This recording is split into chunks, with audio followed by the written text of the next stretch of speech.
ಕನ್ನಡ ವಾಹಿನಿಗೆ ಸ್ವಾಗತ. ಇಂದು ದಾಂಡೇಲಿ ನಗರದಲ್ಲಿ ದಾಂಡೇಲಿ ಸಮಗ್ರ ಅಭಿವೃದ್ಧಿ ಹೋರಾಟ ಸಮಿತಿಯ ಸಭೆಯನ್ನ ಆಯೋಜನೆ ಮಾಡಲಾಗಿತ್ತು. 2016ರಲ್ಲಿ G+2 ಯೋಜನೆಯಲ್ಲಿ 1106 ಫಲಾನುಭವಿಗಳು 50 ರಿಂದ 70 ಸಾವಿರ ರೂಪಾಯಿ ಹಣ ಸಂದಾಯ ಮಾಡಿದ್ರು. ಕಳೆದ 2 ವರ್ಷಗಳ ಹಿಂದೆ ಮನೆ ಕಾಮಗಾರಿಯನ್ನ ಸಂಪೂರ್ಣವಾಗಿ ನಿಲ್ಲಿಸಲಾಗಿತ್ತು.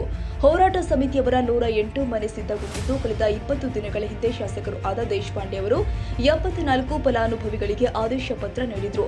ಆದರೆ ಇಂದು ಸುಮಾರು 24 ಜನರಿಗೆ ಮನೆಗಳ ಬೀಗ ನೀಡಿದ್ರು. ಇನ್ನು ಸುಮಾರು 950 ಮನೆಗಳ ಕೆಲಸ ಆಗಬೇಕಾಗಿದೆ. ಸದ್ಯ ಎಲ್ಲ ಮನೆಗಳ ಕಾಮಗಾರಿಯನ್ನ ಸಂಪೂರ್ಣವಾಗಿ ನಿಲ್ಲಿಸಲಾಗಿದೆ. ಅಲ್ಲದೆ ಗೃಹ ಮಂಡಳಿಯು 3400 ಫಲಾನುಭವಿಗಳಿಗೆ ಮನೆ ನಿವೇಶನ ನೀಡಬೇಕಾಗಿದೆ. ಎಲ್ಲ ವಿಷಯಗಳ ಬಗ್ಗೆ ಸೂಕ್ತ ಕ್ರಮ ವಹಿಸದೇ ಇದ್ದಲ್ಲಿ ಆಗಸ್ಟ್ 15ರೊಳಗೆ ಎಲ್ಲ ಮನೆ ಇದ್ದಲ್ಲಿ ಫಲಾನುಭವಿಗಳು ನಗರಸಭೆಯಲ್ಲಿ ಧರಣಿ ಪ್ರಾರಂಭಿಸುವ ಎಚ್ಚರಿಕೆಯನ್ನ ನೀಡಿದ್ರು. ನಮ್ಮ ಕೆರೆ ಅದು ಅತಿಕ್ರಮಣ ಆಗಿದೆ, ಎಲ್ಲಿ ನೋಡಿದ್ರೆ ಅತಿಕ್ರಮಣ ಆಗಿದೆ. ಎಷ್ಟು ರೆಕಾರ್ಡ್ ಬೇಕು ಅದು ಕೊಡ್ತೇವೆ ನಾವು. ಮತ್ತು ಈ ಸಭೆ ಮೂಲಕ ನಮ್ಮ ಶಾಸಕರಿಗೆ ಮನವಿ ಕಳಿಸ್ತೇವೆ.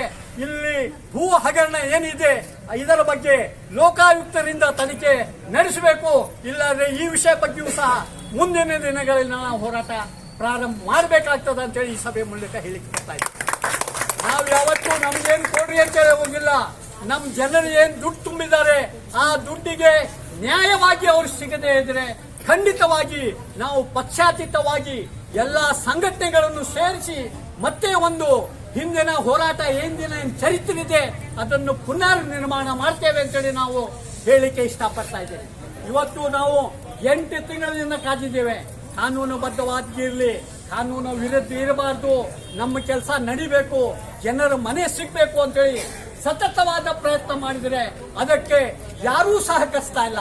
ಆಗ್ಬಿಟ್ಟು ಸಂಘಟನೆಯನ್ನು ಒಡೆಯಲಿಕ್ಕೆ, ಸಂಘಟನೆಯನ್ನು ನಾಶ ಮಾಡಲಿಕ್ಕೆ ಏನ್ ಪ್ರಯತ್ನ ಮಾಡ್ತಾ ಇದ್ದೀರಿ, ಖಂಡಿತ ನೀವು ನಾಶ ಆಗ್ತೀರಿ. ಯಾಕೆಂದ್ರೆ ಬಡವ್ರ ದುಡ್ಡು ತಿಂದಿರಿ, ಬಡವ್ರ ದುಡ್ಡು ಕೊಟ್ಟು ತಿಂದು ಇವತ್ತು ಅವ್ರಿಗೆ ಮನೆ ಇಲ್ಲ ಅಂದ್ರೆ ನೀವು ನಾಶ ಆಗ್ತೀರಿ.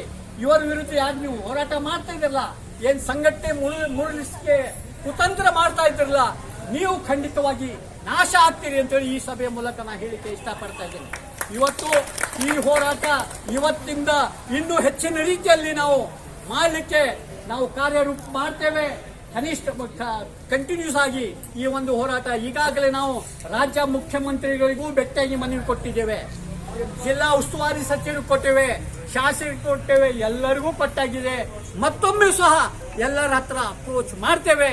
ಈ ನಮ್ಮ ಏನ್ ಇವತ್ತು 850 ಮನೆಗಳ ಏನ್ ಕೆಲಸ ನಿಂತಿದೆ ಆ ಕೆಲಸ ಪ್ರಾರಂಭ ಆಗದೇ ಇದ್ರೆ ಆಗಸ್ಟ್ 15ರೊಳಗೆ ಇನ್ನೂ ಹೋರಾಟಕ್ಕೆ ನಾವು ನಗರಸಭೆ ಒಳಗೆ ಹೋರಾಟ ಮಾಡ್ತೇವೆ ಅಂತೇಳಿ ಈ ಸಭೆ ಮೂಲಕ ಹೇಳಿ ನಾನು ನನ್ನ 2 ಮಾತುಗಳನ್ನು ಮುಗಿಸ್ತೇನೆ.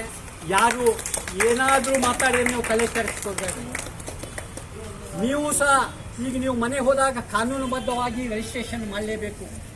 ಈ ಮನೆ ಪರಿಸ್ಥಿತಿ ದೇವರೇ ಬಲ್ಲ ಏನಾಗ್ತದೆ, ಯಾರೂ ಹೇಳಲಿಕ್ಕಾಗುವುದಿಲ್ಲ. ನಿಮ್ಮ ಸೇಫ್ಟಿ ನೀವು ಆಗಬೇಕು. ಯಾರಾದರೂ ಏನು ಹೇಳ್ತಾರಂತೆ ನೀವು ಹಾರಿ ಹೋಗ್ಬೇಕು. ಕಾನೂನುಬದ್ಧವಾದ ರಿಜಿಸ್ಟ್ರೇಷನ್ ಏನೇನಿದೆ ಎಲ್ಲ ಮಾಡ್ಕೊಂಡು ನಿಮ್ಮ ಹತ್ರ ಪೇಪರ್ ಇಡ್ರಿ. ಈ ಇಟ್ಟರೆ ನಾಳೆ ಬರುವಂಥ ಸಮಸ್ಯೆ ನಾವು ಎದುರಿಸ್ಬೋದು. ಇಲ್ಲಾಂದರೆ ನಾಳೆ ನೀವು ಮನೆ ಸಿಕ್ಕ ಹೋಗಿ ಕುಂತೆ ಅಂತೇಳಿ ಅದು ನಿಮಗೆ ಕಷ್ಟ. ಮತ್ತೊಂದು ಇದರಲ್ಲಿಂದ ಏನು ಲಾಸ್ ಆಗ್ತದೆ ಅಂತೇಳಿ ಈ ನಿಮ್ಮ ಜೊತೆ ಯಾರು ದುಡ್ಡು ತುಂಬಿದ್ದಾರೆ ಅವ್ರ ಮನೆ ಸಿಗೋದು. ಗುತ್ತಿಗೆದಾರ ಓಪನ್ ಆಗಿ ಹೇಳ್ತಾ ಇದ್ದೇನೆ, ನನಗೆ ದುಡ್ಡು ಕೊಡುವ ಮಟ್ಟ ನಾ ಕೆಲಸ ಪ್ರಾರಂಭ ಮಾಡುವುದಿಲ್ಲ ಅಂತೇಳಿ. ಈಗ ಅವರಿಗೆ ದುಡ್ಡು ಯಾರು ಕೊಡಬೇಕು? ಕೇಂದ್ರ ಸರ್ಕಾರದ ಈಗಾಗಲೇ ಹಣ ಬಿಡುಗಡೆ ಆಗಿದೆ, ರಾಜ್ಯ ಸರ್ಕಾರದ ಹಣ ಬಿಡುಗಡೆ ಆಗಿದೆ. ನೀವು ದುಡ್ಡು ಸುಮಾರು 9 ಕೋಟಿ ತುಂಬಿದ್ದು ಅದು ಆಗಿದೆ. ಈಗ ನಿಮ್ಮ ಮನೆಗಳ ಮೇಲೆ ಸಾಲ ಏನು ತೋರ್ತಿರಲ್ಲ ಅದು ಕೊಟ್ಟು ಕೆಲಸ ಮುಂದುವರಿಸಬೇಕು. 1,20,000 ರೂಪಾಯಿ ಏನು ನಿಮ್ಗೆ ಸಾಲ ಆಗ್ತದೆ, ಆ ಸಾಲ ಅಲ್ಲಿ ಹೋದ್ರೆ ನಾವು ಇನ್ನೂ ಹೆಚ್ಚಿನ ಶಕ್ತಿ ಹಚ್ಚಿ ಪ್ರೆಷರ್ ಮಾಡಿ ಕೆಲಸ ಪ್ರಾರಂಭ ಮಾಡ್ಬೋದು. ನೀವು ವಿಚಾರ ಮಾಡಬೇಕು, ನಮ್ಮ ಹಿಂದಿದ್ದವರಿಗೆ ಅನ್ಯಾಯ ಆಗಬಾರ್ದು, ನಮ್ಮ ಹಿಂದಿದ್ದವರಿಗೆ ತೊಂದರೆ ಆಗಬಾರ್ದು. ಅವರು ದುಡ್ಡು ತುಂಬಿದ್ದಾರೆ 70,000, ಸುಮಾರು 896 ಜನ. ಇನ್ನು ಎಷ್ಟೋ ಮನೆ ಫೌಂಡೇಶನ್ ಆಗಿಲ್ಲ. ಇಲ್ಲಿ ಲೆಕ್ಕ ನೋಡಿದ್ರೆ 25,000 ಎಷ್ಟೋ ತುಂಬಿರೋ ಜನ ರೆಕಾರ್ಡ್ ಇಲ್ಲ. ಎಷ್ಟೋ ಜನ 50,000 ತುಂಬಿದ್ದಾರೆ, ಅದರ ರೆಕಾರ್ಡ್ ಇಲ್ಲ. ಇದೆಲ್ಲ ಟೆಕ್ನಿಕಲಿ ಸಾಕಷ್ಟು ಸಮಸ್ಯೆ ಇದೆ. ಅದ್ರ ಬಗ್ಗೆ ನಿಮ್ಮದು ಸರಿಯಾದ ರೀತಿಯಲ್ಲಿ ಸಹಕರಿಸಬೇಕು. ನಾವು ಕಾನೂನುಬದ್ಧವಾಗಿ ನಮ್ಮ ಮನೆ ನಮ್ಮ ಹೆಸರಲ್ಲಿ ಮಾಡಿಕೊಡ್ಬೇಕು ಅಂತೇಳಿ ಹೇಳಿ, ನಿಮ್ಗೇನು ಸಮಸ್ಯೆ ಇದ್ರೆ ನೇರವಾಗಿ ನಮ್ಮ ಜೊತೆ ಚರ್ಚೆ ಮಾಡಿ ನಾವೆಲ್ಲ ನಮ್ಮ ಹೋರಾಟ ಸಮಿತಿಯವರು ನಿಮ್ಮ ಜೊತೆ ಇರ್ತೇವೆ. ಹೋರಾಟ ಸಮಿತಿ ಮಾರಾಟ ಆಗುವುದಿಲ್ಲ, ಆದರೆ ಕೆಲವು ಏನೋ ಪಟ್ಟಾಭದ್ರ ಹಿತಾಸಕ್ತಿಗಳು ಮಾರಾಟ ಆಗ್ತಾರೆ. ಮಂತ್ಲಿ ಕೊಟ್ಟರೆ ಮಾರಾಟ ಆಗ್ತಾರೆ, ಕುಡ್ಯಾಕ್ ಕೊಟ್ಟರೆ ಮಾರಾಟ ಆಗ್ತಾರೆ ಅಂತ ಈ ಸಂಘಟನೆ ಇಲ್ಲ ಅಂತೇಳಿ ಈ ಸಭೆ ಮೂಲಕ ಹೇಳಿ ನನ್ನ 2 ಮಾತುಗಳನ್ನು ಮುಗಿಸ್ತೇನೆ. ಅಕ್ರಮ ಖಾನ್, ರಾಘವೇಂದ್ರ ಗಡ್ಡಪ್ಪನವರ್, ಅಶೋಕ್ ಪಾಟೀಲ್, ಫಿರೋಜ್ ಫೀರಜಾದೆ, ಮುಜಿ ಬಾಜಬ್ಬಿ, ಶಾಹಿಜಾದೆ, ಕುಲಶಾಪುರ್, ಶ್ಯಾಮ್ ಬೆಂಗಳೂರು, ದತ್ತಾತ್ರೇಯ ಹೆಗಡೇಕರ್, ಮಹಮ್ಮದ್ ಗೌಸ್ ಬೆಟಗೇರಿ, ಮೊಹಮ್ಮದ್ ಗೌಸ್ ಪಟೇಲ್, ಫೈರೋಜ್ ಶೇಖ್, ಪ್ರೇಮಲತಾ ಚೋಕಾ, ಡಾಕ್ಟರ್ ಲಕ್ಷ್ಮಿ ಉಪ್ಪಾರ್, ಯಲ್ಲಮ್ಮ ಡಮಾಮ್, ವಾಹಿದ್ ಖಾನ್ ಮತ್ತಿತರರು ಉಪಸ್ಥಿತರಿದ್ದರು. ತಾಜಾ ಸುದ್ದಿಗಾಗಿ MTV ನ್ಯೂಸ್ 24/7ಗೆ ಸಬ್ಸ್ಕ್ರೈಬ್ ಮಾಡಿ ಮತ್ತು ಬೆಲ್ ಐಕಾನ್ ಅನ್ನು ಒತ್ತಿ. ತಪ್ಪದೇ ಲಿಂಕ್ ಶೇರ್ ಮಾಡಿ.